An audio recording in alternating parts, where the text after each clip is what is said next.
A Vivian Vela, que é da UNB, do Departamento de Educação, que está aqui da Unicamp com pós-doutora no Departamento de Sociologia esse semestre, e acabou de dar um mini-curso na graduação sobre meritocracia, o sistema superior na China.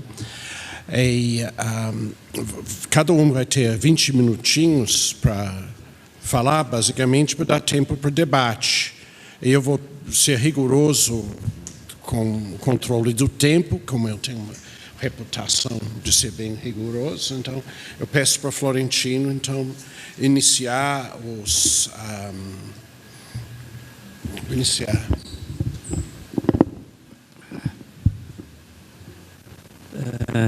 Boa tarde a todos, boa tarde a todas. Antes de iniciar, eu quero agradecer aos organizadores, tanto do nosso seminário, quanto do encontro da rede, pela organização. Então, obrigado a todos vocês, os estudantes que atuaram diretamente na organização do seminário, o Célio também, o Tom, e obrigado também pela participação de vocês aqui, pela presença. Eu preparei uma exposição para agora à tarde. Vou pegar um relógio. É uma exposição que, na verdade, eu considero como sendo a nota de rodapé de uma exposição feita por um professor aqui na Unicamp no início do ano, que é a exposição que o professor Clélio Campolina fez na Faculdade de Economia, na abertura da primeira aula da pós-graduação de Economia deste ano. Então, a minha fala vai ser, de certa forma, uma nota de rodapé, a fala do Campolina, e uma nota de rodapé na qual eu pego carona numa entrevista dada pelo Liang Xumin, há umas 3 décadas atrás. Ele deu uma entrevista para um escritor que escreveu a biografia dele. Então, o tema da minha exposição é Observações Gerais sobre a relação entre budismo e confucionismo na China hoje. A fala do Campolina foi uma fala sobre desenvolvimento, tecnologia e o papel da China na economia no mundo atual. A minha nota de rodapé, ela se refere ao primeiro momento da fala do professor Campolina, quando ele, antes de entrar no tema principal da exposição, faz uma afirmação categórica: a China é confuciana, a China é budista confuciana, e sem entender o que significa isso, nós teremos grandes dificuldades em, entre aspas, entender o que vem a ser a China. Então, veja só, a minha nota de rodapé é justamente essa. O professor Campolina não explicou bem o que seria ser confuciano. O que significa? A China é confuciana? Ele continuou a análise dele, mas deixou essa lacuna. Então, eu preparei uma exposição geral, mas que eu considero como sendo bem didática, para expor algumas questões fundamentais sobre o que significa isso, essa afirmação, ser confuciana. Não só ser confuciana, a China é confuciana, budista, taoísta e outros istas que estão dentro da sua própria tradição. O Liang Xumin teve a biografia escrita por um autor chamado Alito, e o Alito escreve então um livro que se chama O Último Confuciano, é a biografia do Liang Xumin. Eu coloco aqui, o último grande confuciano, porque na verdade o confucianismo não morreu. Então, o último confuciano daria a ideia de a China não é mais confuciana, o confucianismo na China deixou de existir. Portanto, eu faço observação ao livro do Alito, entende que o Liang Xumin não é o último confuciano, é o último confuciano conhecido, ou grande confuciano. Nem sequer é isso mesmo, tem outros já, no século XXI temos vários outros confucianos. Nessa entrevista, nessa entrevista aparecem alguns pontos interessantíssimos. Os pontos são, a meu ver, basicamente dois, né? O Alito fez a biografia do Liang Shumin antes de conhecê-lo. A biografia foi escrita em 1975, talvez, e ele se encontra com o Liang Shumin em 1980. Na biografia, ele afirma que o Liang Shumin havia deixado de ser budista, que era somente um confuciano. Mas tinha no ar uma pergunta, né? Se o Liang Shumin seria também um marxista, né? Por quê? Porque o Liang Shumin é um dos principais articuladores do projeto agrário da China no século XX. Portanto, alguém que esteve diretamente ligado a grandes, importantes marxistas, esteve diretamente ligado ao partido, mas não era afiliado ao partido, foi perseguido, mas foi reincorporado e tal e tudo mais. Mas, em última instância, Liang Shumin foi um homem importante, um intelectual importante, tem textos importantíssimos sobre a relação entre Ocidente e Oriente, e esteve diretamente vinculado ao projeto de reconstrução da China no século XX. Liang Shumin diz, eu sou budista, sou confuciano e sou discípulo de Wang Yamin. Bom, o Alito faz outra pergunta. O senhor afirmou em algum momento que o senhor havia deixado de ser budista. Como que o senhor está afirmando agora que o senhor é budista? Assim, eu nunca afirmei que eu deixei de ser budista, eu deixei o projeto de ser monge budista de lado, mas eu nunca deixei de ser budista e nunca deixei de ser confuciano. Aí perguntamos, mas como é possível um budista confuciano? É possível porque ele se afirma enquanto um discípulo do Wang Yamin. Agora, quem foi Wang Yamin? Essa é uma questão interessantíssima para eu chegar ao ponto central que eu quero tocar. Wang Yamin foi o principal sistematizador do chamado neoconfucionismo, da última fase do neoconfucionismo. O neoconfucionismo é vamos chamar de um movimento filosófico que ocorre na China do século X, a partir de 950, alguma coisa assim, até o século XVI. Nós temos duas grandes fases importantes. Mas o mais interessante é que o Wang Yamin é o principal sistematizador do que nós chamamos de neoconfucionismo, né? E o neoconfucionismo é uma fusão das ideias principais, das teses principais do budismo Huayan, do Fatzan, com as teses do Confúcio. Diga, mas até agora isso não diz nada. Não, até agora não diz nada, mas eu estou fazendo apenas um percurso inicial para dizer o seguinte: Liang Shumin era discípulo de Wang Yamin. Wang Yamin é o principal neoconfuciano, e o neoconfucianismo é uma fusão das teses do budismo Huayan com Confúcio. Quais são as teses principais do budismo Huayan com o Fatzan?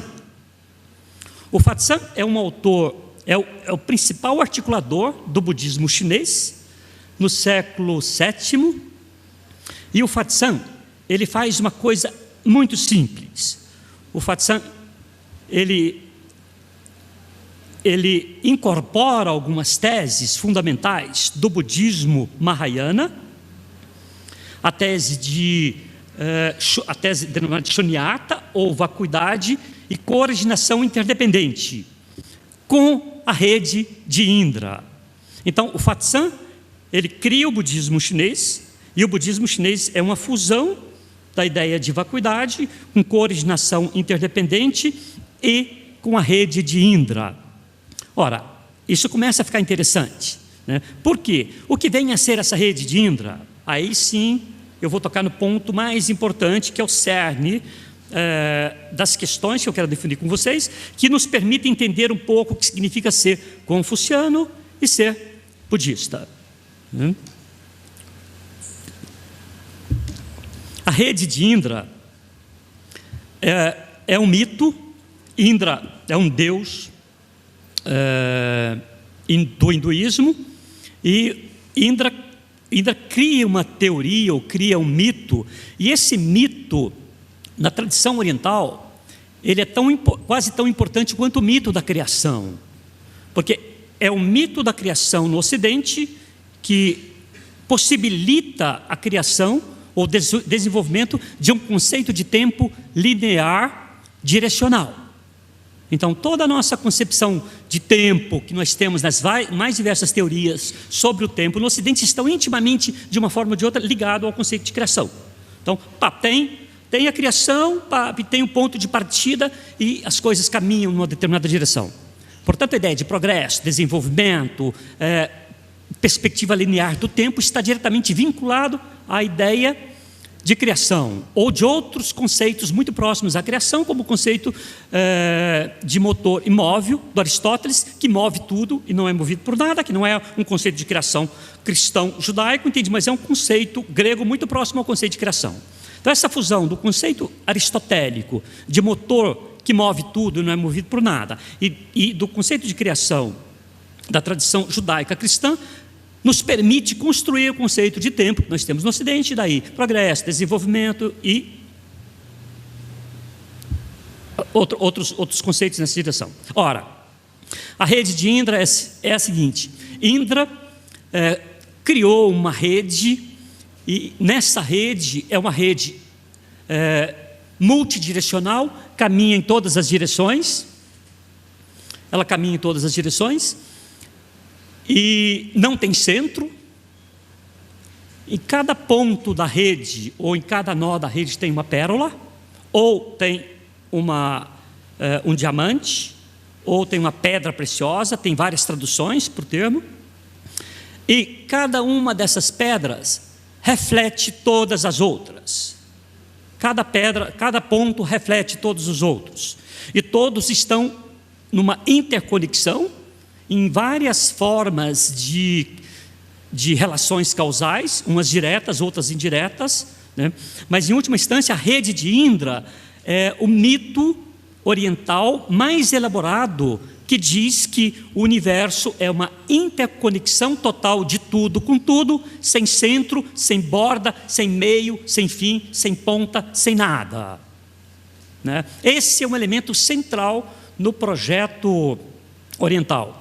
Ora, a rede de Indra é a base, a rede de Indra e a teoria da vacuidade do budismo Mahayana e da cooriginação interdependente, esses elementos são a base da estruturação do budismo Huayan, que é o budismo chinês. E é a partir do budismo Huayan que nós temos o quê? Nós temos a reestruturação do confucionismo, do chamado neoconfucionismo, e vai influenciar diretamente todos os confucianos, inclusive o Liang Shumin.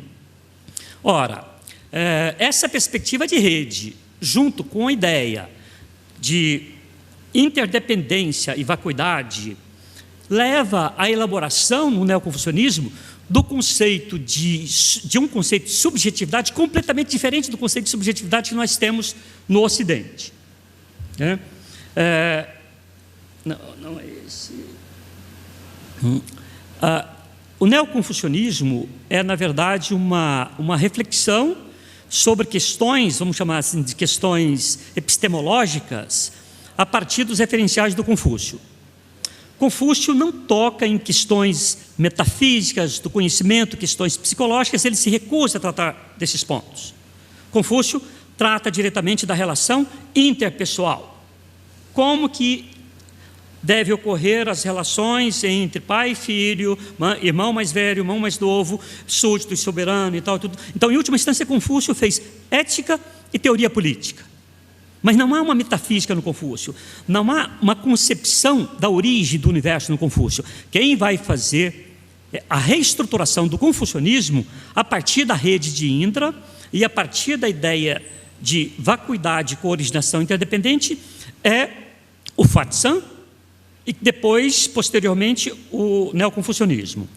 Ora, a ideia de vacuidade e cooriginação interdependente diz uma coisa simples: não existe um elemento último, não existe uma substância última.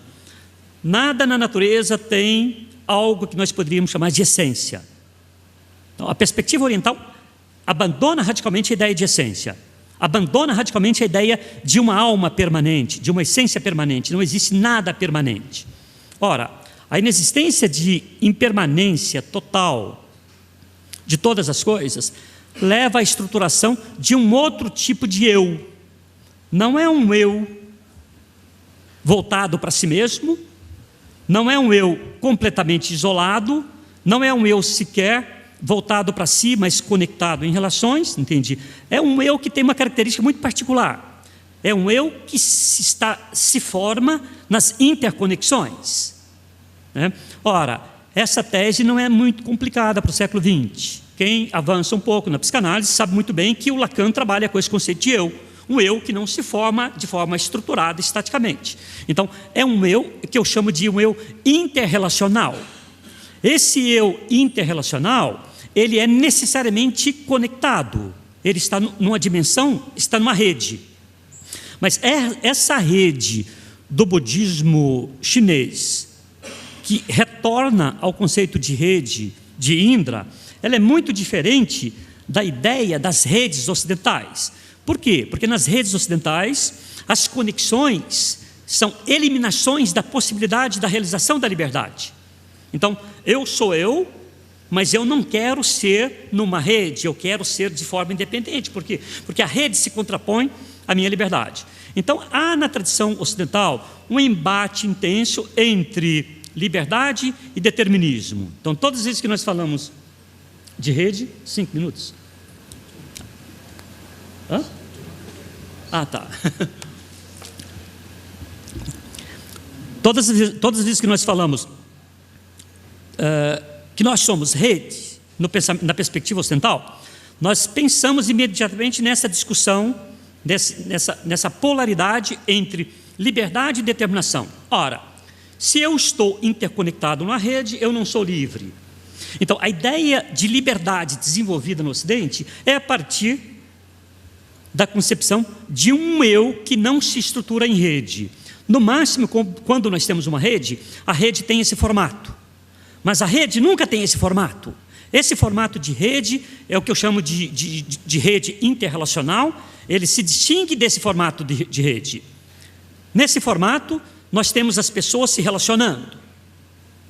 Mas esse relacionamento, ele ocorre a partir de contingências, a partir de desejos, a partir de interesses, e a partir de determinado momento nós podemos dizer o seguinte: não, eu não quero me relacionar, eu me retiro a mim mesmo, eu volto para mim mesmo. Então, essa perspectiva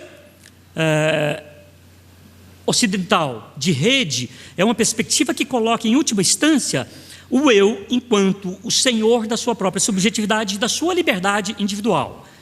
Na perspectiva interrelacional, isso não ocorre, certo? Mas a única possibilidade da execução da liberdade é a liberdade que ocorre numa dimensão interrelacional. Aí tem um ponto importantíssimo. O neoconfucionismo vai reestruturar o confucionismo a partir dessa ideia de rede. E vai dar ao confucionismo uma cosmologia que não é uma cosmologia linear, direcional. É uma cosmologia e é uma estruturação de um mundo que pressupõe essa interrelacionalidade permanente. Não essa relacionalidade entre eus que se afirmam enquanto subsistência por si própria, como essências por si mesma, né? Então veja só, quando Liang Xiaomin diz, em 1980, eu sou confuciano e eu sou budista, eu sou discípulo de Wang Yamin, e quando nós voltamos ao seguinte ponto, o Wang Yamin é uma síntese, ou faz uma síntese do Fatsang com o confucionismo, e quando nós vamos ao Fatsang, e percebemos que o Fatsang faz uma síntese da rede de Indra com a ideia de que não existe essência na subjetividade humana, nós entendemos o que significa essa afirmação de ser budista e de ser confuciano ao mesmo tempo, né? Bom, caminho para minhas conclusões finais.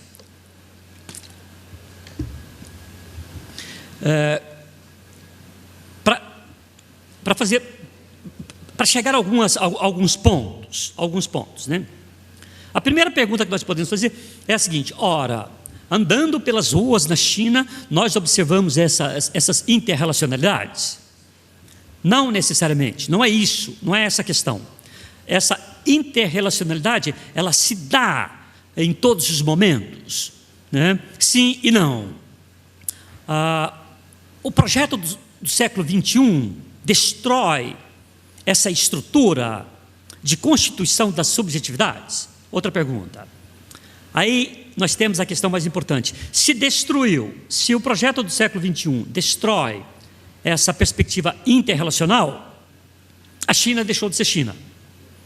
A China comporta muito bem economia de mercado, ou esse indivíduo interrelacional comporta muito bem economia de mercado, comporta muito bem o consumo, comporta muito bem vários outros elementos do pensamento ocidental, mas não comporta uma subjetividade isolada. Então veja só, quando os teóricos chineses falam que há uma via chinesa, e quando um professor, como o professor Campolina diz, a China continua confuciana e budista, eles estão afirmando o seguinte: esse projeto da construção dessa subjetividade, fundada na ideia da rede de Indra e fundada no budismo Mahayana, não foi destruído. Ele não foi abandonado, pelo menos é a tese do Liang Shumin. Ele diz isso em todos os seus escritos.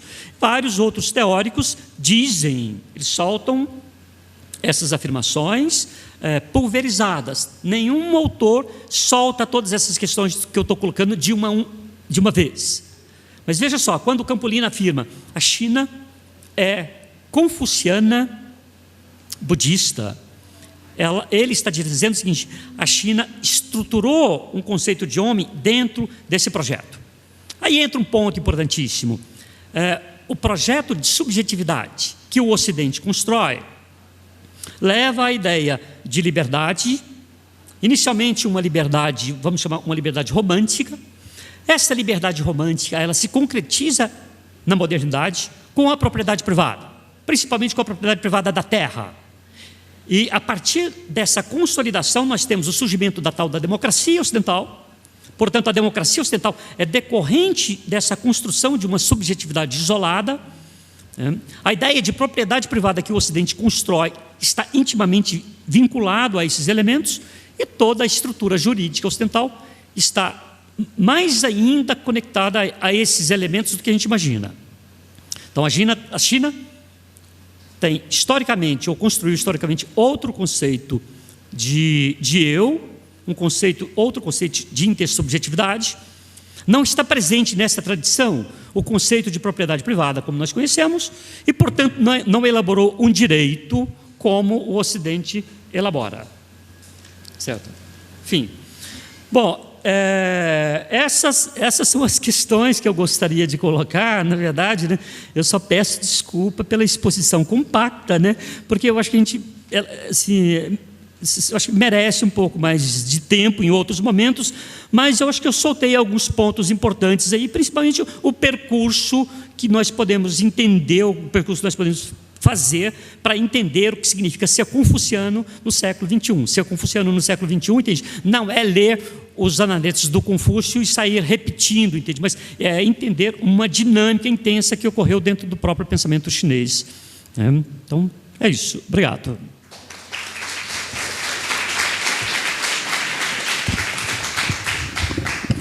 O professor Florentino acabou de dar um pouco o tom para alguns dos nossos debates internos, etc., no grupo de estudos Brasil-China, aqui do Unicamp. Esse tipo de abordagem é uma das coisas que demarca a gente no campo de estudos sobre a China, que é uma tentativa de entrar dentro das tradições e da sua atualidade para entender qual caminho a China está pegando. Ele mencionou uma coisa que nenhum chinês coloca tudo isto junto de uma vez só. Então, esse é realmente um dos problemas, porque tudo vai em camadas. E você não sabe em qual camada está tocando, com quem, etc. Mas são aquelas coisas, um trabalho de pedra por pedra, pessoa por pessoa, abordagem por abordagem. E a gente continua. Agora eu vou passar para a Vivian Vela, que trabalha com a gente trabalha junto sobre a China uma década agora, né?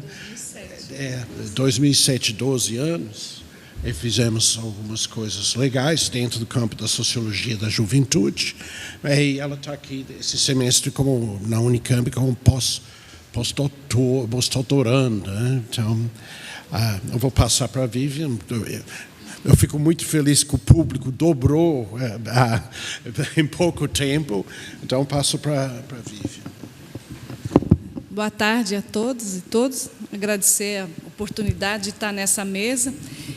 Vou tentar ser bem breve, né, porque, como o Tom mencionou, eu dei aqui um mini curso de 3 semanas e uma aula de 3 horas, agora eu vou tentar resumir em 20 minutos. Vamos lá. Vou falar, então, um pouquinho sobre os desafios da educação superior na China contemporânea, destacando, então, principalmente reformas recentes na educação superior. Né? Só para uma visão geral, né, de como está organizado o sistema. Então, a educação compulsória na China só é até os 14 anos de idade. Né? No Brasil, a gente estendeu em 2009 até os 17 anos. Na China, permanece até os 14 anos. E o que, então, é o nosso foco hoje é que o setor terciário, né, na faixa etária de 18 a 22 anos, que representa uma população hoje de quase 89 milhões né, de jovens nessa faixa etária, então, que poderiam estar na educação superior. Aqui eu trouxe alguns dados também para destacar como está organizado o sistema de educação superior na China, né? E a gente pode observar que, de fato, a China hoje ela tem 2.631 instituições de educação superior, mas, diferente do Brasil, nós temos na China mais da metade dessas instituições voltadas para a educação vocacional profissional. Né? Então, eu fiz ali uma linha em amarelo, né, que vocês podem ver que são as instituições de educação superior, que seria, talvez, no Brasil, os nossos institutos federais, mais em nível de educação superior. Né? E o que seriam, então, as universidades com cursos de bacharelado, 1.243 instituições. Né? Então, isso chama a atenção porque, de fato, a China ela tem um modelo muito mais diversificado de instituições de educação superior do que no Brasil, né? E um foco bastante forte, então, nessas instituições né, que seriam para nós os cursos de tecnólogos, né, então mais direcionados de fato para a inserção na prática. Né. É interessante também porque as instituições de educação superior na China elas podem estar ligadas diretamente ao Ministério da Educação.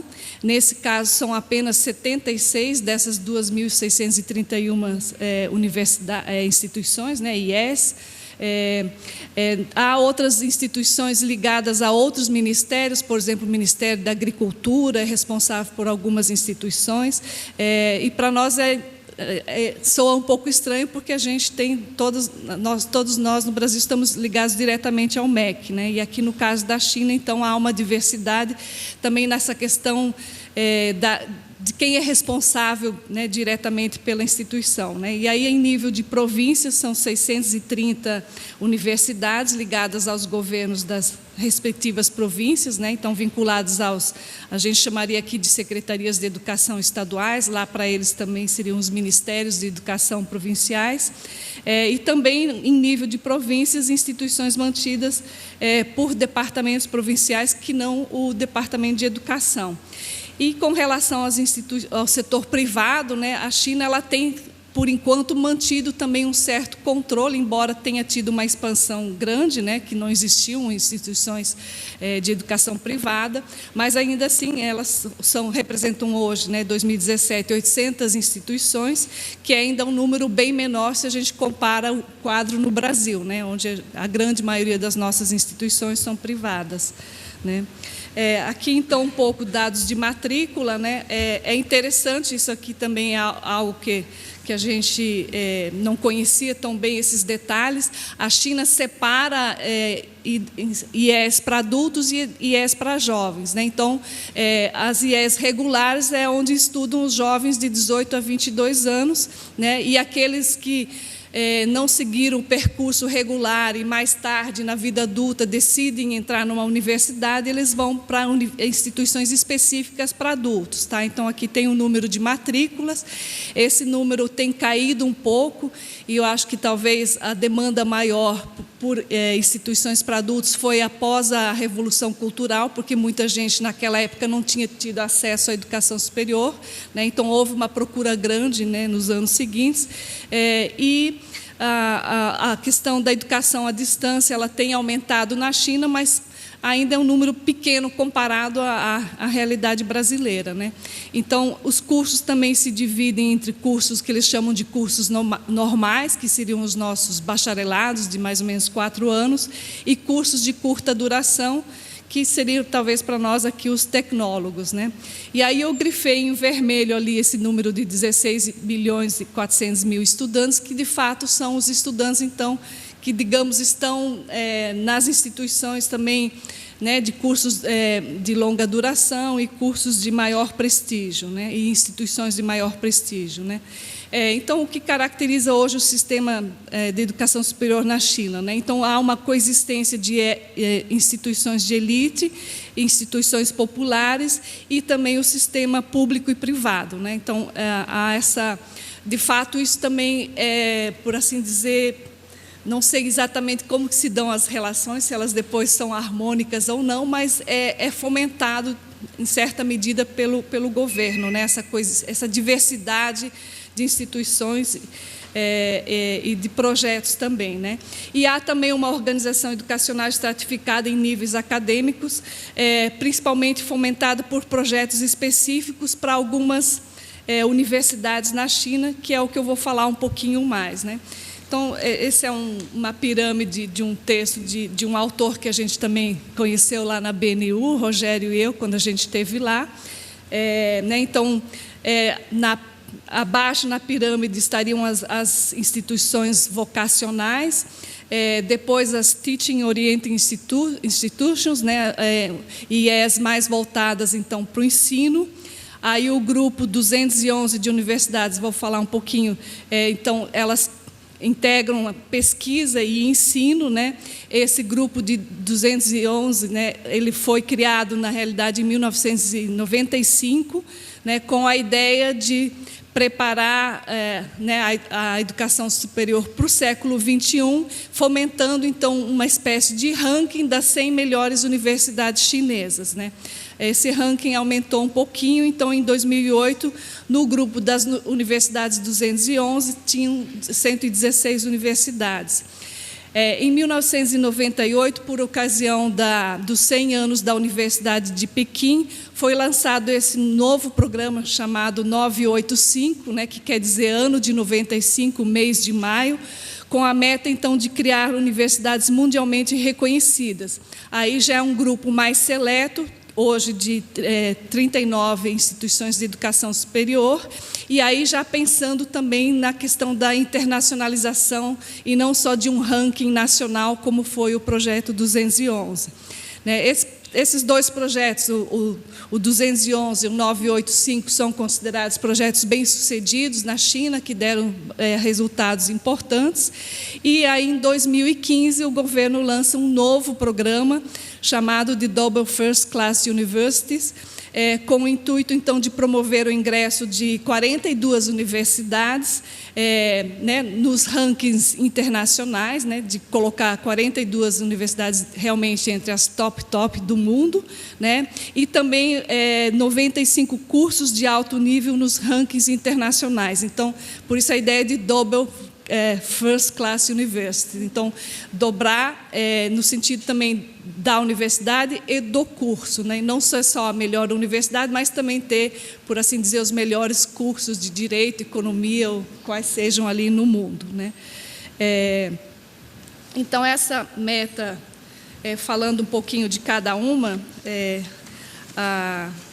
deixa eu voltar não sei quanto tempo tem, senão você me corta, né? O projeto 211, que foi o primeiro de 95, ele é considerado, então, desde 1949, o projeto mais ambicioso que existiu para a educação superior, né? o investimento que foi dado a esse projeto em torno de 10 bilhões de RMB, né, de yuans, no período de 96 a 2000. E a tarefa, então, desse projeto era construir universidades importantes, desenvolvendo os principais campos de estudo e trazendo alguns deles para padrões internacionais avançados, né.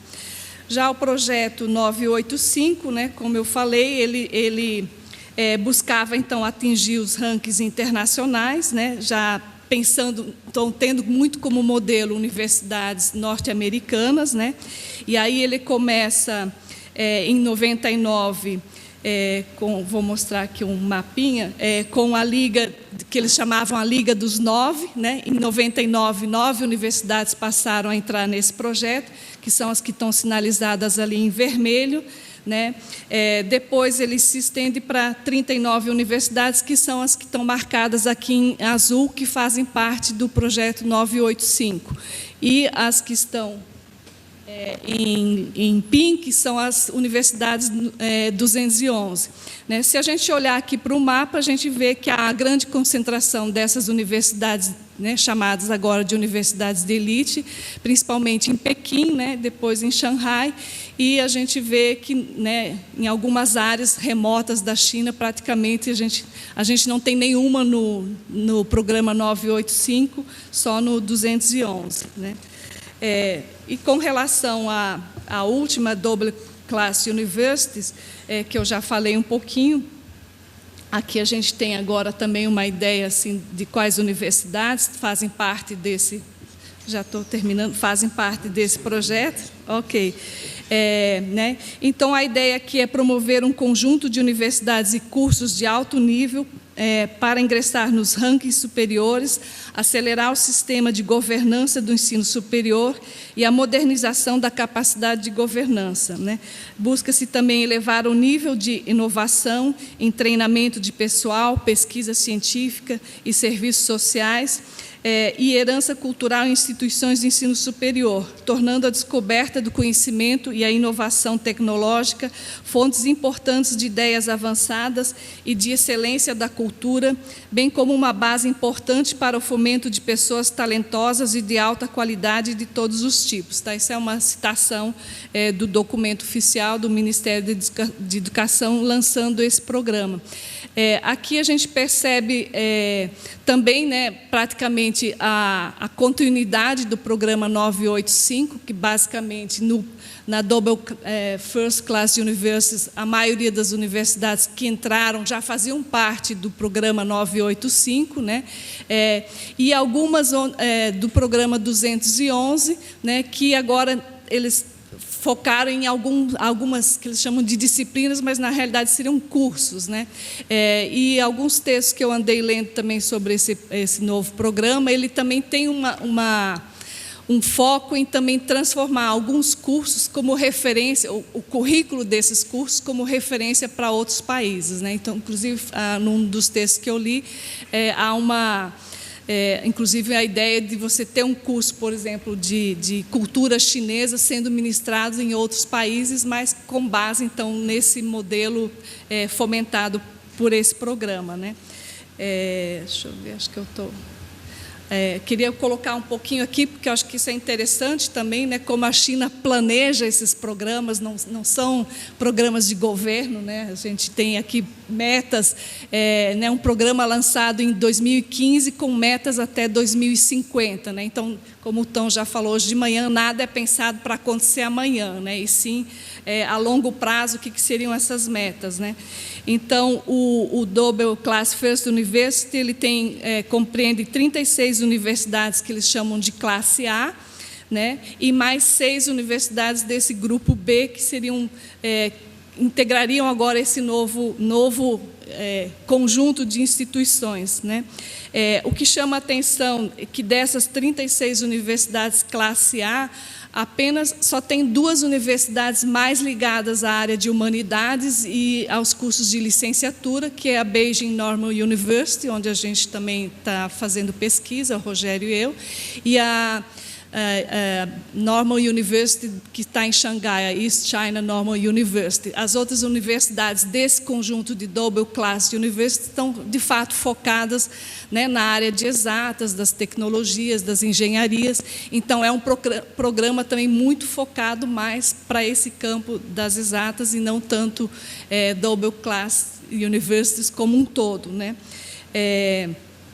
E com relação às disciplinas, então, aqui no mapa a gente percebe né, que algumas universidades que antes não faziam parte dos programas 985 e do 211 foram integradas. Só voltando aqui, né, e com relação, então, às metas, né, até 2020, desenvolver o número de universidades de nível mundial e um conjunto de cursos superiores de nível mundial, né, então, é a meta para ser alcançada até o próximo ano. Essa meta, eu acho que a gente, nessas 6 semanas que eu passei lá na China, a gente conversando um pouco, eu acho que ela praticamente já está alcançada, né? A BNU, onde a gente teve mais contato, ela tem programas de mestrado e doutorado já todos em língua inglesa, né, com bolsa integral para estudantes de fora. Então, há uma grande contratação de professores também de fora, né, dentro desse programa. Então, eles estão buscando recrutar, de fato, professores de alto nível de outros países. E aí foi interessante, porque eu também estive em Guangzhou, na Sun Yat-sen University, visitando uma amiga minha que é chefe do departamento de língua alemã lá da universidade. Nós nos conhecemos no período que eu estudei na Alemanha, e ela conseguiu recrutar 3 professores livres docentes da Alemanha. E eu perguntei como é que vocês fizeram isso, e ela falou, bom, tirando todas as despesas, ele consegue mensalmente poupar 3.000 euros com o salário que ele recebe aqui, né? Então, de fato, isso é o que ele sobra, assim, né, que é o que ele vai poder poupar mensalmente. Então, de fato, são programas com investimento alto, né, em recursos, bastante atrativos, que nenhum professor na Alemanha vai conseguir poupar 3.000 euros do salário, né? Se sobrar 300 euros depois que ele tirou todas as despesas lá dele, acho que é muito. Então, se a gente pensar, é impossível a gente concorrer nessa situação, né? Então, para além desses, dentro desses programas, existem outros específicos. Então, lá na Sun Yat-sen tinha o programa de contratar os 100 melhores pesquisadores do mundo para trazer, então, não mais só como um pós-doc ou um professor visitante, mas, de fato, professor permanente. Então, esses 3 alemães, por exemplo, eles foram contratados com... enfim, contrato professor permanente do quadro, não visitante, né? Então, essa é uma aposta que eles têm feito e têm conseguido também trazer, né, professores estrangeiros, e também investiram muito em trazer chineses que estavam fora da China, né? Que, no caso, essa minha colega, ela mesma também voltou por esse programa, porque ela tinha feito doutorado na Alemanha e já estava há 15 anos na Alemanha, estava até não muito interessada em voltar, mas acabou retornando também em função né, do que foi oferecido para ela dentro desses programas, né? A meta até 2030 é ter mais universidades e cursos entre os melhores do mundo, ter uma melhoria significativa na força geral do ensino superior na China. Então, também ainda uma meta que a gente diz, nossa, né, eles colocam isso para daqui a 10 anos. Né? A gente, quando vê um programa no Brasil, é para isso ser alcançado em 6 meses. Né? E a meta para 2050, né, aí sim, já uma meta mais ambiciosa, né, que é ter, então, o número e a qualidade das universidades e cursos de nível mundial estarão entre as melhores do mundo, a China se tornando, então, uma potência na educação superior, né? Então, aí sim, é a China derrubando Stanford, Harvard, e Princeton e outras universidades, né? Então, um pouco essa meta. Alguns autores, eles colocam também um pouco os problemas, né, nesse sistema, porque, de um lado, esse programa ele está totalmente voltado à ideia, né, de concorrer nos rankings, né, estabelecidos internacionalmente, mas não necessariamente isso é o que, de fato, talvez a China vai necessitar, né? Então, principalmente com relação às universidades vocacionais, que estão aqui bem embaixo da pirâmide, né? Alguns autores eles colocam que falta, por exemplo, incentivo à pesquisa nessas instituições, que não seria aquela pesquisa para produzir os melhores papers nas melhores revistas internacionais, mas que seria uma pesquisa de base voltada também para questões muito específicas locais, que poderia ser feito nessas instituições e que acaba não sendo fomentado, né? Eles usam, inclusive, o exemplo da Finlândia, né? Das universidades vocacionais da Finlândia, que tem pesquisa aplicada desenvolvida dentro dessas instituições de educação superior vocacionais, né? Então, isso eles têm colocado como um problema, porque, de fato, a China ela tem, nesse momento, com esses 3 programas, focado, de fato, na questão mais dos rankings internacionais e do tipo de pesquisa que a gente precisa produzir para chegar nesses rankings e para estar nas melhores revistas, e não necessariamente também, talvez, em outros campos de pesquisa, que são campos fundamentais também, que poderiam estar sendo desenvolvidos, então, nessas universidades vocacionais e também nas universidades mais voltadas para o ensino, né? Então, essa pesquisa aplicada, os autores têm colocado que ela praticamente, nesse momento, ela não aparece, se aparece muito pouco, e não é valorizada, né? Porque o que vai contar hoje é a pesquisa que você vai produzir para poder concorrer, de fato, né, e permanecer nesses rankings, né? O Rogério depois vai falar um pouco mais sobre o Gaokao, né, que é a pesquisa que a gente está desenvolvendo, comparando o Enem e o Gaokao na China, que é o exame que dá acesso à educação superior. Então, o que a gente né, observou na nossa estadia lá, esse ano, por exemplo, 10 milhões de estudantes chineses fizeram a prova do Gaokao para tentar ingressar em uma dessas universidades. E desses 10 milhões, de fato, 7 milhões vão conseguir entrar, né? Então, a concorrência, hoje em dia, ela não é mais tão acirrada como foi há alguns anos, ou pelo menos algumas décadas atrás, mas a concorrência é muito forte para entrar, obviamente, nas universidades 985 e nesse grupo também, né, na 211, mas mais ainda na 985 e no grupo da Double First Class Universities, né? Então, ali, de fato, há uma disputa e digamos, um estresse emocional dos estudantes, porque não é só entrar numa instituição de educação superior, mas também entrar nessas, e aí o grupo é muito pequeno, porque na 985 são 39 instituições, né? Então, de fato, 39 instituições consideradas top, e eu quero entrar numa dessas 39, né? Então, ali que se dá mais o embate, né? Acho que eu falei rápido demais, eu fiquei preocupada em tentar reduzir o tempo, mas talvez depois a gente pode ainda no debate discutir mais algumas coisas que eu talvez tenha deixado de fora agora. Muito obrigada.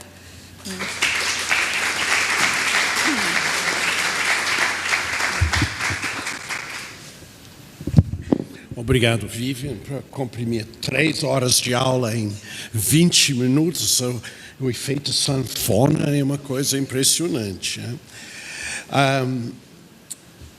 Bom, eu vou tentar me controlar também. Eu tenho chinês quando eu quando está faltando 10 minutos, também em chinês, eu não entendo português. Quando eu vim para essa mesa, normalmente, quando eu trabalho, eu sempre tenho tudo pronto, tudo pré-pensado. Mas como eu sabia que eu tinha 2 pessoas com ideias muito diferentes, eu não sabia como eu ia abordar. Mas eu vou voltar para uma fala de um jovem pesquisador chinês, só para começar, no dia 10 de maio, quando o Centro Cass veio para cá, Lu Peng. Ele sugeriu que a gente olhasse a China, em primeiro lugar, através de 4 lentes, 4 objetivos. Então, eu vou fazer isto primeiro, depois para entrar numa coisa mais substantiva. Mas isso provavelmente vai demorar metade da minha fala. Primeiro, porque isto liga as 2 coisas. Ou seja, vamos lá. Primeiro, ele começou falando em Yin e Yang. Né? Já um pesquisador da caça, ou seja, ele é muito... China é um país paradoxal. desenvolvido, altamente em desenvolvimento. Tem um desenvolvimento predatório e tem um desenvolvimento civilizado, entre aspas. É autoritário ao mesmo tempo que liberal. É socialista e capitalista ao mesmo tempo. É esquerda e direita ao mesmo tempo. Todos os debates que você tem, esquerda e direita, é uma mistura mesmo. Né?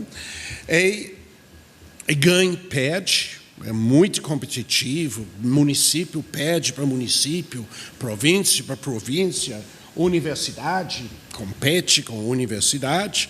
Então, é necessário, quando pensa na China, de quebrar a ideia da dualidade. É tudo essas coisas ao mesmo tempo. Onde eu ia começar a minha fala era falando da conclusão de 200 páginas escritas sobre a juventude chinesa.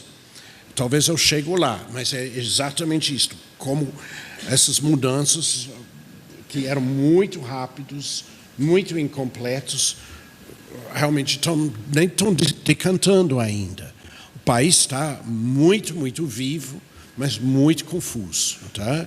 Então, essa coisa, não vem pensando que a China tem uma capacidade operacional de dirigir as coisas que é tão grande assim, porque a sociedade é cheia de contradições e as pessoas vivem essas contradições, conversam sobre essas contradições. A internet está cheia de debates sobre essas questões. Lente 1, um país que não é dual, mas é tudo ao mesmo tempo. Lente 2, a ideia, a necessidade de entender através da civilização e das culturas, como Florentino acabou de dizer. Sim, China é confuciano, mas também budista, taoísta e islã. Só para pegar as tradicionais. Teve Mao e socialismo também, então é uma camada. Tem também toda uma vertente anticolonialismo. E China é um país patriótico, mas também teve uma guerra de libertação interna, ou seja, era capaz de se inverter. Ou seja, é um pragmatismo que existe por toda parte, que se mistura hoje com o espírito de capitalismo. Acho, então, esse lente 2, eu achei interessante. Terceira lente, só tem 4, né? Então essa parte está indo rapidinho. 4, tamanho. Isto é uma coisa mais óbvia do mundo. 65 megacidades. A população de Pequim é basicamente 21 milhões de pessoas hoje, que é a população de 4 países da Escandinávia. Então, é uma coisa enorme, só uma cidade. E o tamanho tem consequências. A inovação tecnológica pode ser uma vantagem de mercado imensa. Se a gente pensa naquela rede de trem-bala que implementaram, eu já vi eles fazendo trilho de trem-bala, é tudo automatizado. Automatizado não, tem trabalhadores, mas é tudo pré-fabricado. E você tem caminhões levando as vigas, colocando as vigas e saindo com guindaste, e um novo caminhão vindo em cima de onde aquele caminhão anterior vinha. E você está andando de trem-bala e você vê que o cara talvez chegue do outro, voltando numa nova linha, de tão rápido que é. E que tem vários desses caminhões em segundo o outro, é uma coisa impressionante. E depois você vê cemitérios de equipamentos para construção, e você imediatamente entende uma dimensão do One Belt, One Road, que tem uma hipercapacidade desenvolvida na China, e qual que é o próximo passo? E eles sabem agora construir estradas de ferro, etc. Então, essa coisa da tecnologia é uma coisa por causa da escala do país.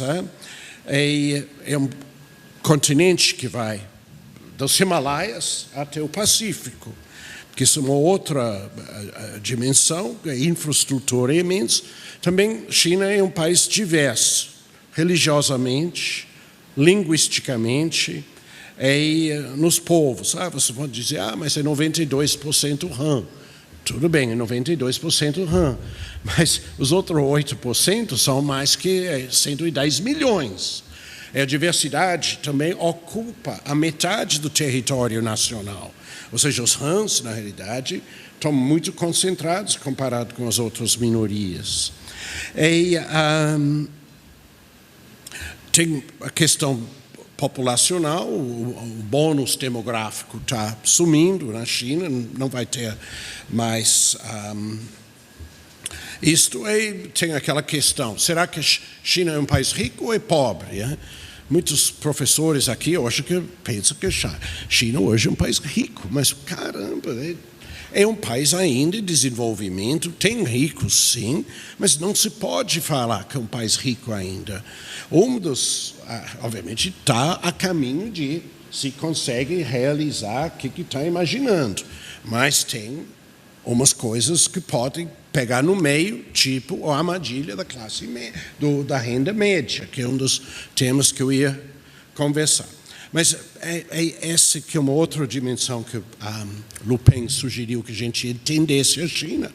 É a coisa da tecnologia, o tempo da técnica é muito rápido, mas isto contrasta com o tempo dos homens e das mulheres, que é muito lento, as relações se constroem muito devagar, muito olho no olho, muito seguro um do outro, é na base da confiança.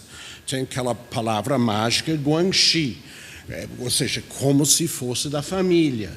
É uma amizade que tem a força como se fosse da família. Isto é uma coisa que é reservado para pessoas que mostram digno de tal.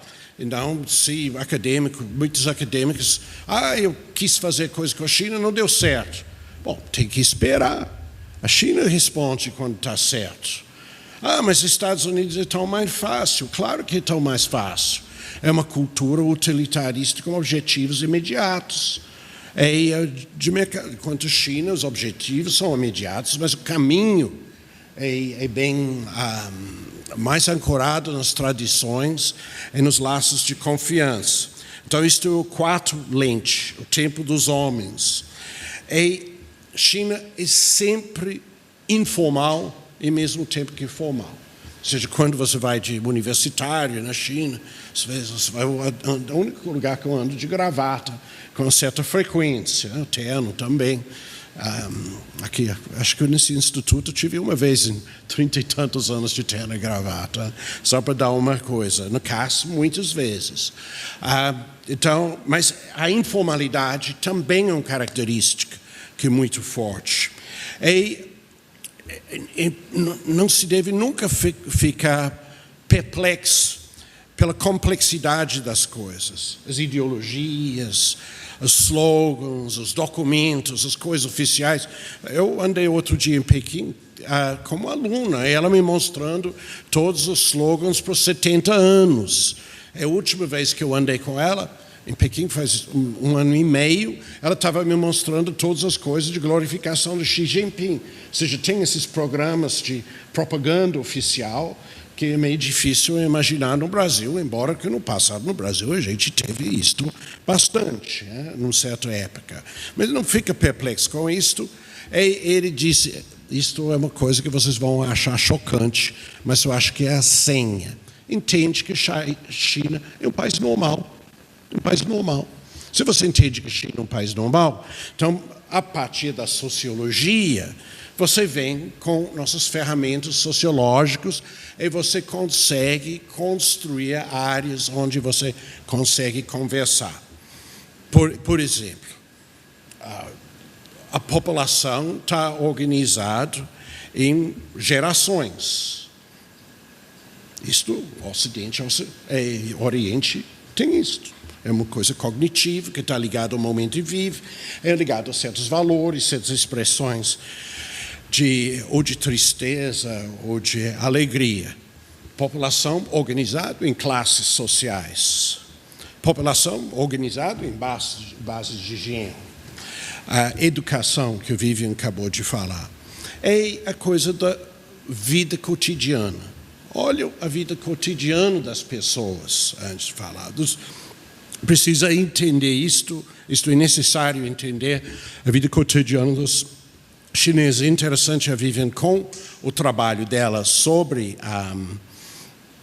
as escolas e sobre as universidades, a ideia que ela tem, eventualmente, é de seguir as famílias enquanto os filhos estão preparando o galcal, porque a gente sabe que estuda, estuda, estuda e estuda. Não tem opção. Né? E, sobretudo, com a política de filho único, aquele filho vai carregar 6 velhos nas costas, 2 pais, 4 avós. Quando casar, um jovem casal tem 12 velhos nas costas. Então, é uma coisa muito pesada. Isto é discutido. Toda a geração, vamos dizer, agora, de jovens pesquisadores, são todos filhos únicos, a não ser que seja de uma minoria étnica. Então, você está só falando com esse tipo de pessoas, eles seguram, eventualmente, com suas esposos, 12 velhos, porque a tradição chinesa não é que o Estado cuida disso, mas que as famílias cuidam dos seus velhos. Então, é uma coisa discutida, tem sugestões de como sair disso, e tem muitas armadilhas que eles não conseguem se libertar, vamos dizer assim, conceitualmente. Então, isto que Lupin falou, é muito raro eu pegar quase o íntegro de uma fala. Eu já convidei ele para dar um curso aqui sobre a sociologia chinesa, dentro do nosso acordo com a CAS, a Unicamp, porque eu acho isso uma maneira, ele destrinchando esses elementos, a gente vai conseguir entender melhor. Agora, eu tinha mais 3 coisas para falar, mas eu duvido que eu vou conseguir no tempo que me resta. Mas eu vou falar dessa...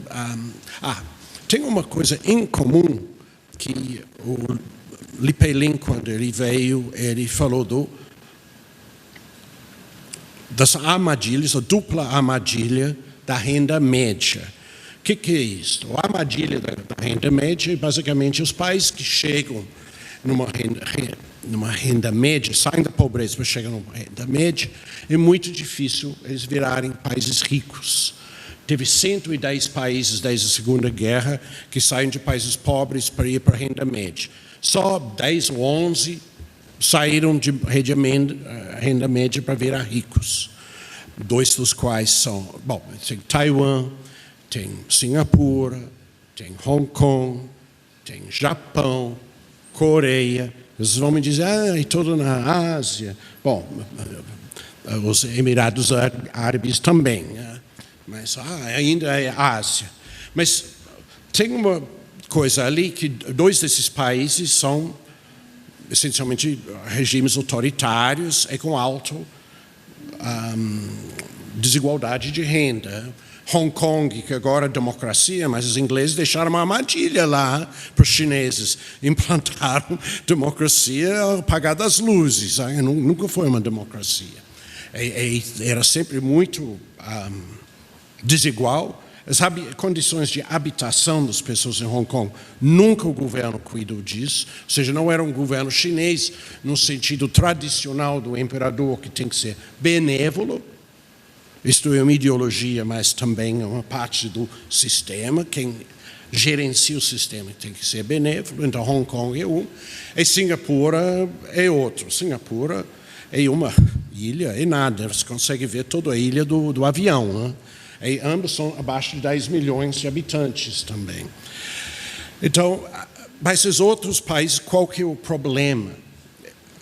O problema é que eles não conseguem virar países de renda alta, porque justamente ou as desigualdades vão aumentando e se deixa de criar uma classe média que consegue consumir, então o rico não consome no país, vai consumir o quê? Diamante, Rolls Royce, ou seja, não vai consumir coisas que pessoas normais produzem. Então, a grande questão é que você tem que aumentar a renda das camadas médias para conseguir passar. Japão fez isso, Coreia está fazendo isso. Então, a questão da desigualdade vira uma coisa que impede o país de passar para alta renda. Se você vê a Europa, é o país o continente mais igualitário do planeta. Não é à toa que é o lugar que tem o IDH mais elevado também. Então, conseguiram algo na Europa que os outros países, com seus processos de desenvolvimento, não estão conseguindo. Então, a dupla armadilha da classe média envolve um fracasso de criar uma camada de renda média e que isto está ligado ao um país que não consegue impedir a desigualdade social de explodir. Então, tem um monte de mecanismos, imposto, etc., que você pode usar para contrapor. Educação é muito interessante na China. Se você volta para a época do maoísmo, era um sistema que se chama desestratificação, ou seja, normalmente o sistema educacional favorece quem já está no topo e deixa brechas para quem está embaixo subir um pouquinho. Maoísta era, seus pais eram letrados, você não ia para a universidade. Seus pais eram camponeses e não letrados, mas eram boas pessoas, você ia para a universidade. Era uma tentativa, através de um mecanismo muito autoritário, de mudar todo o sistema de estratificação social. Hoje em dia, a gente sabe que o sistema de educação chinês, embora tenha muita gente que vem do campo, 10, 15 anos atrás, tinha mais proporcionalmente, mas hoje virou uma coisa de reprodução das classes urbanas já privilegiadas. Isto é um problema. Então, esse mecanismo está vivo nas discussões de políticas públicas. Tem sistemas de cotas e questões ligadas a minorias, sobretudo minorias, pessoas do campo. Tem um sistema nacional de educação, isso é muito importante entender. Todas as universidades, inclusive, eu já fiquei em teachers colleges, lá daqueles, inclusive teachers colleges, tem dormitórios imensos, os alunos vêm de longe para estudar lá, vêm de outras províncias para estudar, para conhecer as pessoas de outros lugares. E isto é um esforço brutal para fazer com que o sistema educacional seja nacional. E todos os estados, todas as províncias mandam também alunos, conforme a nota no Gaokao, às melhores universidades do país. E tem um ranking nisto. Então, mesmo o 10º melhor departamento de letras, que fica no sudeste, ou ficava, ele pega alunos de 3, 4 mil quilômetros, tentando fazer um sistema nacional. Então, mas existe essa questão, essencialmente, da armadilha da renda média. Como que o país... Estão se perguntando se o país vai conseguir ser de alta renda, investindo muito em ciência, tecnologia, mas qual que é o empecilho? Os cientistas, etc., trabalham para o governo e não ganham bem. Então, eles querem entrar na sociedade de consumo, mas não têm um salário para entrar. Então, então, como que vai para o governo? É assim também com o dinheiro. Paga bônus. Então, tem um monte de iniciativas. Ou aumentar salário, mas aumentar salário é ruim, porque tem feito em cascata. Uma e outra vão ter que aumentar, porque estão menos. Então, tem todo um debate de política, de como sai dessa armadilha. Hipótese. Dentro do contexto BRICS, o Brasil tem o mesmo problema, a gente está estagnado há muitos anos, a gente não consegue ultrapassar uma barreira de 10, 12 mil dólares por cabeça de produto bruto. México, acho que está na mesma situação. A Argentina certamente está. Então, a gente sabe que a Rússia chegou lá, Índia nem fala, porque ainda é pobre, e a África do Sul também, a gente sabe que lá é mais desigual do que o Brasil. Então, já é uma coisa incomum, que é um debate possível, que liga economistas e sociólogos, e eu acho que é um debate bem promissor para pensar no futuro da China. Vou fazer só um último, provavelmente nem vou pegar meus 20 minutos, última coisa que eu não vou falar da conclusão do livro do Li Peiling. Fizemos um handbook, se chama Handbook of Sociology of Youth in BRICS Countries. Está na biblioteca do IFISH. É 1.100 páginas, alguma coisa assim. É 1/5 de cada país, mais ou menos. Então, Li Peiling, o resumo dele, podem ler. Essencialmente, China é uma confusão, porque essa geração é a geração da abertura do mercado. Então, nasceram num regime estatal, onde tudo era cupom para poder comer, e quase não se comia em muitos casos. Foram para uma economia, foi anunciada uma mudança para a economia de mercado. Mas entre a mudança ser anunciada e o momento foi efetivado, você tinha que trabalhar com duas cabeças, uma de mercado e outra de racionamento. Segundo, a geração do filho único. Então, aquela coisa das famílias chinesas, toda nomeação de irmãos, primeiro irmão, segundo irmão, terceiro irmão, primeiro irmão, segundo, terceiro, você não vai ter irmão nenhum. Tio mais velho do meu pai, tio mais novo, tia mais velho que minha mãe. Não, essas palavras deixam de existir. Então, como que isto para uma sociedade organizada em rede, na base de famílias? É uma loucura. Terceira geração da internet. Ou seja, de repente, um país muito fechado, que se abre mesmo com toda censura, que abre com muito humor, muitas discussões, uma vida muito intensa, mas para aí. Não é uma coisa que mobiliza grandes massas, etc., pelo momento. Então, essas três mudanças estão introduzindo várias fraturas dentro dos jovens. Isto é a conclusão do Pelin. Uns querem ficar no Estado, mas querem ter as chances de um empreendedor e querem poder ficar rico. Obviamente, fica onde? No Estado ou é empreendedor? Não querem os riscos de ser empreendedor, então ficam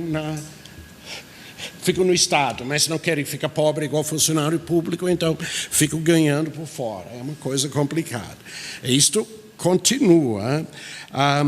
São rebeldes contra a autoridade tradicional, as heranças tradicionais, mas são contraditórios ao aceitar o sistema existente, porque um pouco como o Brasil, sondagens que a gente tem, enquanto os militares estavam dando crescimento, a classe média estava bem acomodada. Só quando o modelo começa a ruir que a classe média ficou incomodada. Então, a China, nesse momento, estão bem acomodados. E se as coisas mudam?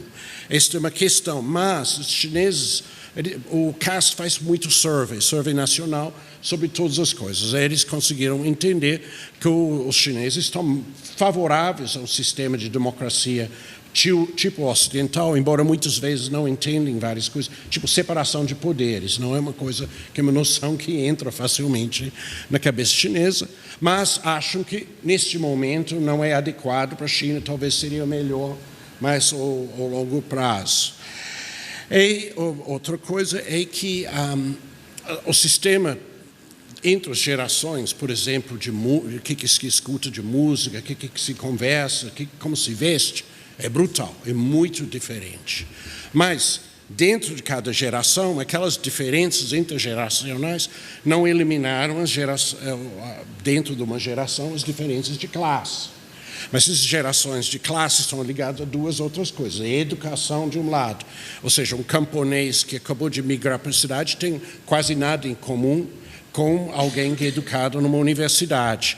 E outra é a distância urbano-rural. Então, é isso um pouco. A China é uma imensa série de confusões de um país que está galopando rumo ao futuro, que ainda enfrenta obstáculos muito grandes, inclusive essa armadilha da renda média.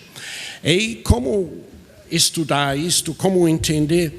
Eu acho que o Lu Peng falou, trata a China como um país normal. A gente sabe que não é normal, mas a gente trata como que é e tenta usar as ferramentas que a gente pode usar no primeiro momento. Isso vai deixar pontos cegos.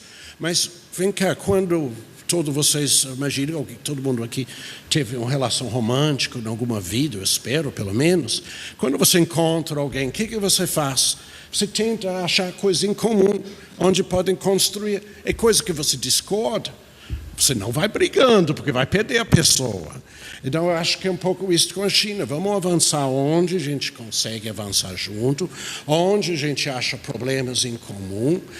Vamos reconhecer as diferenças para aquilo que são E, como pesquisadores, a gente avança pela pesquisa, como professores, a gente avança pelo ensino. Então, é só isso que eu queria dizer, nessa coisa um pouco desconexo, mas é isso, tá? Obrigado.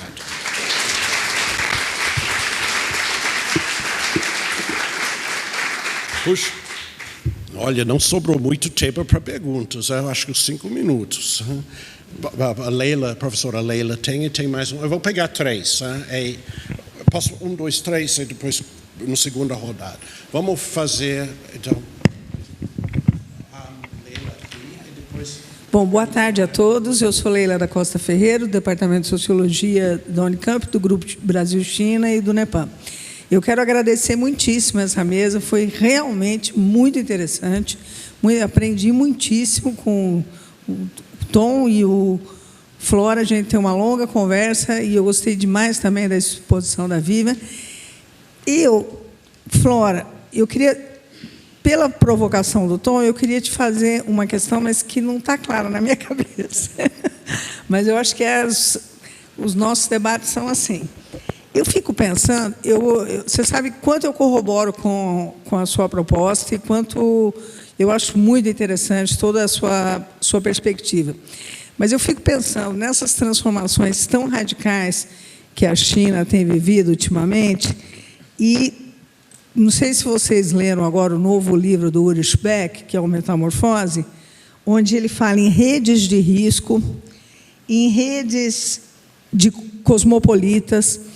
Será que, e uso inclusive a Ásia, né, o Ocidente e o Oriente como exemplos dessas redes de risco, será que essa sociedade que você nos transcreve tão bem, também não está mudando? Eu não estou transpondo nenhum pensamento ocidental para o Oriente, porque você sabe muito bem que eu não faço isso. Mas eu acho que, com o processo de globalização, de mundialização, muita coisa está mudando muito rápido na China, e a gente não está conseguindo captar essas mudanças. Eu queria só que você refletisse um pouco sobre isso em cima da sua fala. E uma pergunta pontual para a Vivian. O que eu também vivi muito na China, e com os meus parceiros de longa data já, é que eles também fazem a dupla militância. Eles são professores na China, ganham um pouco, mas eles são professores também nas melhores universidades dos Estados Unidos. E esses professores estão no first class, né? Então, como que, se você viu isso na sua pesquisa, e como fica isso para os outros professores que têm uma vida mais ou menos normal, né? Então, Tom, muito obrigada pela sua fala, foi absolutamente brilhante.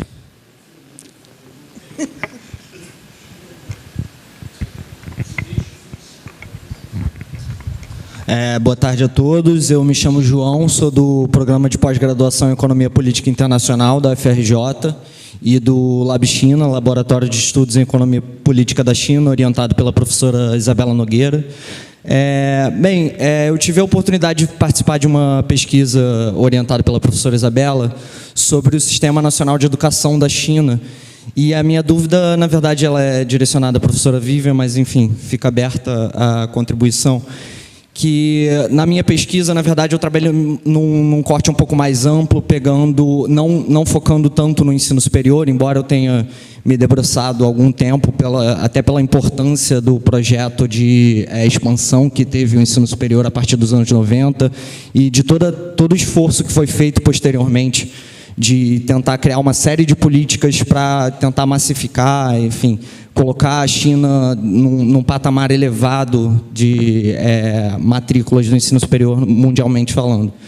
Mas eu fico me perguntando, acho que um pouco dos resultados da minha pesquisa influenciam nessa pergunta, até que ponto, para a gente entender as dificuldades que a China tem em avançar no ensino superior, sobretudo no que se refere a colocar mais, difundir mais o seu ensino superior para o conjunto da sociedade, até que ponto isso não tem a ver com também as barreiras que existem antes, né?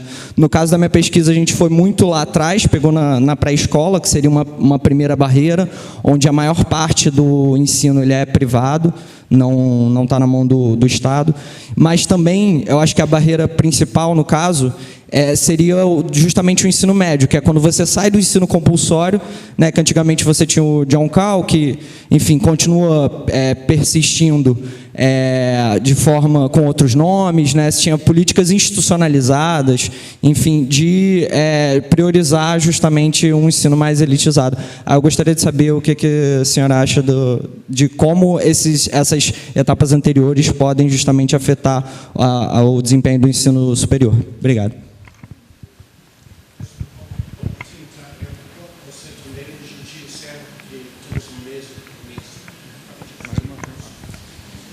Boa tarde, Raul Burgos, da Universidade Federal de Santa Catarina. Nós estamos criando um novo instituto de estudos sobre a China lá. Tom participou dos momentos iniciais, mas não quero usar meu tempo para isso, porque eu quero fazer a pergunta e depois podemos conversar. Obrigado pela mesa, foi extremamente interessante, mas eu quero dirigir uma pergunta ao Antônio. Antônio, eu fiquei muito grato da tua intervenção e eu queria te perguntar, você tratou de Liang Shuming sobre o aspecto budista e confucionista e esboçou alguma ideia sobre o inicial marxismo dele. A minha pergunta é o seguinte: eu acabo de publicar um artigo na revista Tempos Sociais da UFP, um dossiê organizado pelo Álvaro Bianchi sobre Gramsci, que é minha área de pesquisa. Eu tomei coragem de dizer nesse artigo, digamos assim, temos em Gramsci a passagem do materialismo histórico para a filosofia da praxis, um ponto central que é uma teoria do movimento.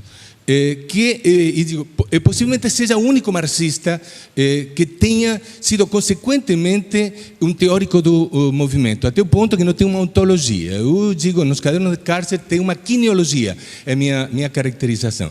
Esse é o ponto que me liga para a pergunta sobre o marxismo, a possibilidade do marxismo chinês, digamos, ligado a Yang Shuming, que você não trabalhou, justamente com essa crítica, digamos, essa diferença com a filosofia ocidental centrada no ser. Nós temos em Gramsci vejo, e o marxismo de Gramsci, uma filosofia centrada no movimento, uma teoria do movimento. E o contraste mais evidente é com a filosofia oriental ou na filosofia latino-americana, por exemplo, através dos textos de Rodolfo Kusch, a ideia de mero estar no povo andino, digamos, que supera a filosofia do ser. Então, a minha questão é, até onde Liu Shuming tem a possibilidade de construir, apontar para um marxismo desse tipo? Um marxismo sem ontologia, ou um marxismo que é pura teoria do movimento, ou que é uma teoria consequente do movimento, como eu vejo nesse artigo em Gramsci.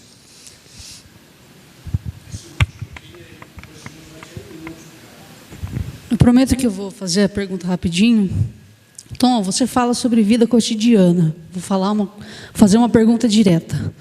Como que você, metodologicamente, teórico-metodologicamente, consegue tratar as realidades microsociais através de surveys? Essa é para você. Para Vivian, eu fiquei muito feliz de ver o seu trabalho, porque eu estou fazendo mestrado, meu nome é Marina, esqueci de me apresentar, né? Eu sou da UFSCar e eu trabalho com intercâmbio acadêmico entre Brasil e China, o caso dos institutos Confúcio, da Unesp e da Unicamp. E eu também me deparei com essa questão das elites, da formação de elites.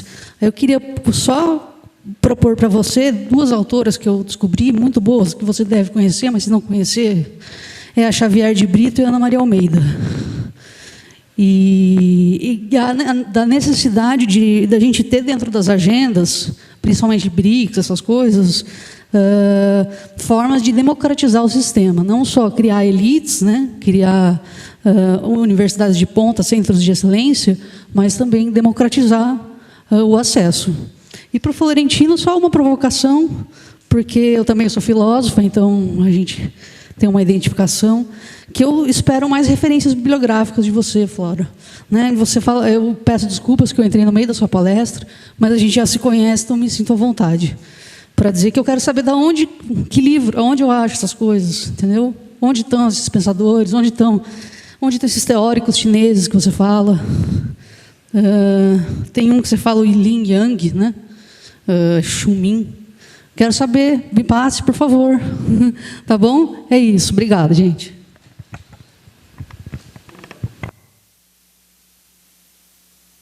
Mensagem, mas eu estou coordenando a próxima mesa. Vou só roubar um pouquinho, porque o almoço roubou um pouco de tempo. 2 minutos para cada e... você quer um microfone?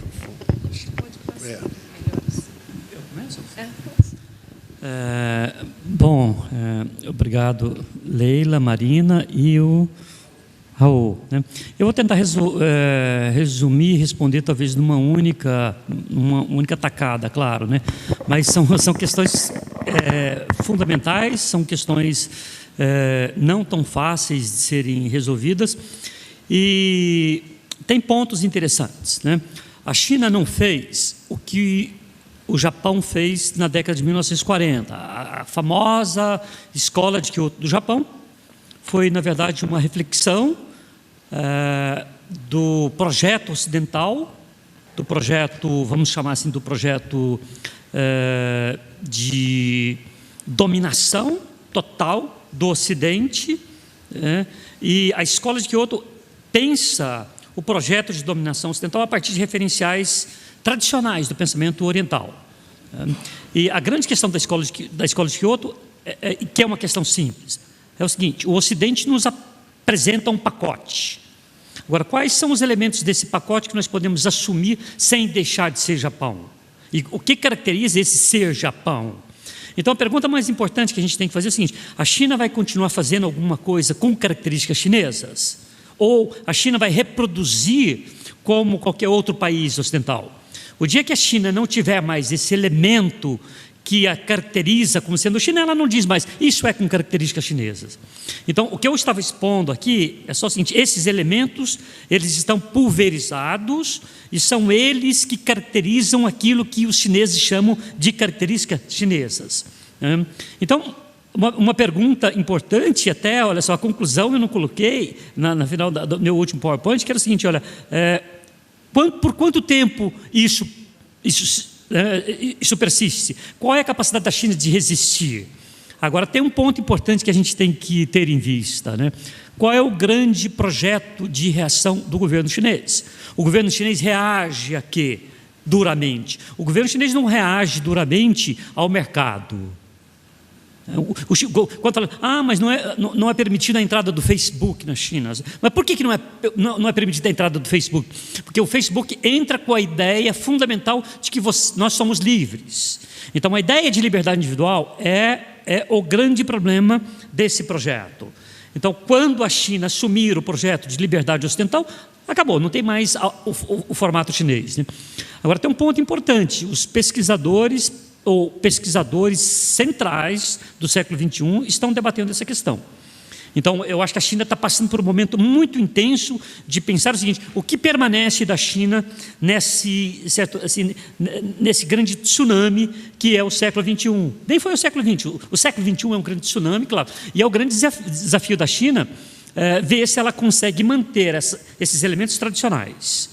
Agora, ela não pode abrir mão de todos eles, porque senão não é mais China, não é budista, não é confuciano, entende?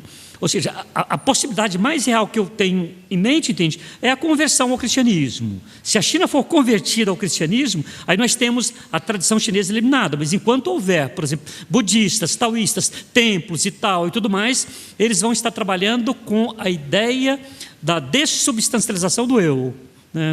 Quais são os exercícios budistas? Porque meditam para fazer o quê? Para esvaziar o ego. Então, agora, as pessoas da China não nascem sem um ego substancial. Agora, os projetos de educação das escolas, dos pais, tal, tudo são projetos que caminham nessa direção, né? Acabou. Em relação ao Liang Xiaomin, tem uma coisa interessantíssima, mais do que a gente imagina. O século XX foi o século do Confúcio na China, não foi um século do marxismo, não foi nada, foi o século do Confúcio, entende? E os confucianos vencem os marxistas não confucianos. Então tem um embate intenso dentro do próprio Partido Comunista Chinês sobre compatibilidade e incompatibilidade do marxismo com o confucionismo. Tem alguns teóricos marxistas chineses que escrevem coisas interessantíssimas, né? Uma delas é um diálogo fictício entre Marx e Confúcio, e o diálogo termina com Confúcio dizendo para o Marx o seguinte: você é um conservador. Certo? Então, veja só, a ideia de que o marxismo se funde com o budismo e com o confucionismo está muito presente nos grandes marxistas chineses, entende? O grupo minoritário tentou excluir o Confúcio da tradição. Foi um grupo minoritário e perdeu. Mao perde, entende, para o grupo do Lin Piao, que era um grande confuciano, entende, que morre, entende, mas logo após a reabertura, entende, quem é que toma frente, entende? São os confucianos e os budistas, né? Desculpa, não responde, entende, mas é uma questão que se abre, tá? Essa questão é muito boa, tá? Mas merece mais tempo.